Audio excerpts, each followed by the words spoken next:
dengan Berhad. So from today's workshop, actually we can learn a lot. So from the new function and then from the function that previously we don't know, then now from today's workshop we can know a lot of new things. Jadi daripada begitu, hari ni kita ada training untuk CRM dengan JPOS tentang macam mana nak gunakan sistem CRM yang baru. So hari ni sangat valuable punya training. So training pun best. My name is Amha. I'm from Taman Shoes, Berhad. So today's workshop I learned about the e-invoice.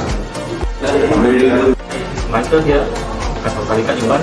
Very good.